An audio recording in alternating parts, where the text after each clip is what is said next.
All right. So the way to show that h of x is the inverse of h minus 1 of x is if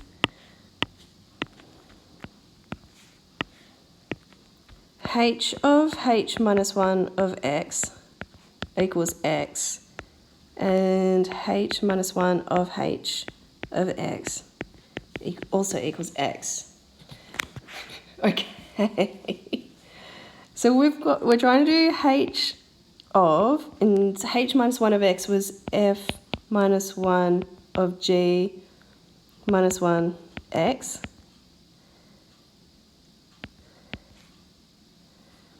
So let's do this.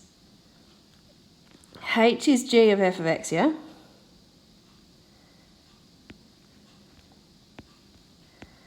And instead of this middle x, we're going to have these dudes.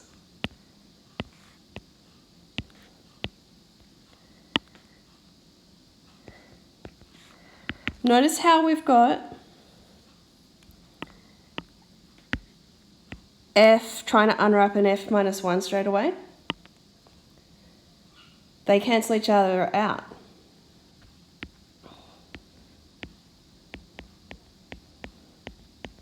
And so will these two. And we're just going to be left with x. Let's see if it works the other way.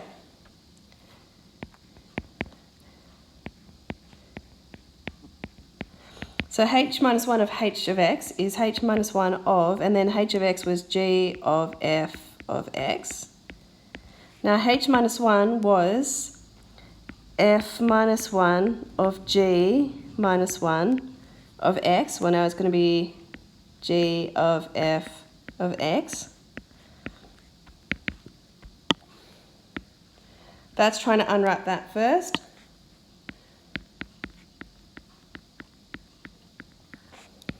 Now that's trying to unwrap that. And we're just going to be left with x.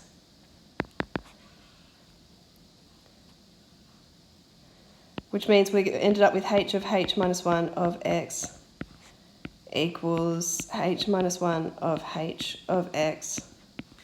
And they both came out as x. Okay, that was a lot. For question B. Let's find the inverse of this thing. So we've got h of x equals 1 over, was it x take 3? Yeah. So we're going to let this be with just y. We're going to do our normal trick.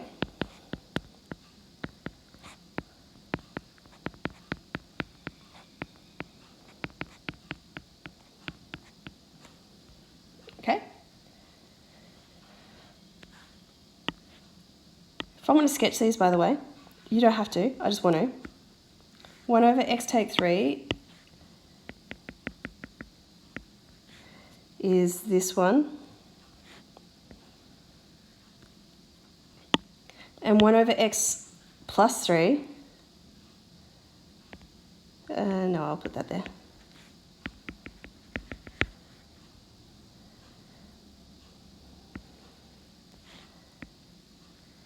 Is now that one. And if I draw it to scale, it would look more like an inverse. Okay, so we found it. So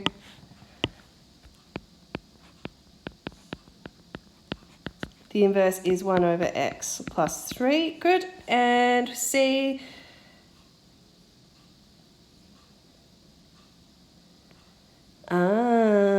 Express h of x as the composition of the reciprocal function and a linear function, and hence use part A to find its inverse function. Okay. What that means is we know that h of x is 1 over x take 3, yeah? So I'm going to let, which one do I want in the middle? F of x. F of x equal x minus 3, and g of x be 1 on x. Which means if I then tried to do g of f of x, I would then replace the x with x take 3. And we're going to let there be h of x.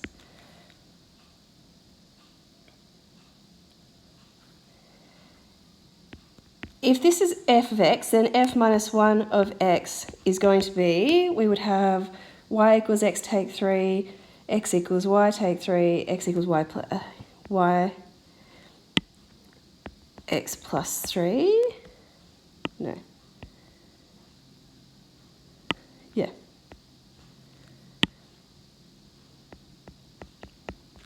Let me actually do this.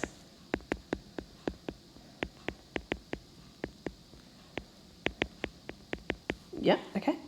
And if I want to find g, the inverse of g of x, well, if I've got y equals 1 on x, x equals 1 on y, which means y equals 1 on x, it is already there, yeah?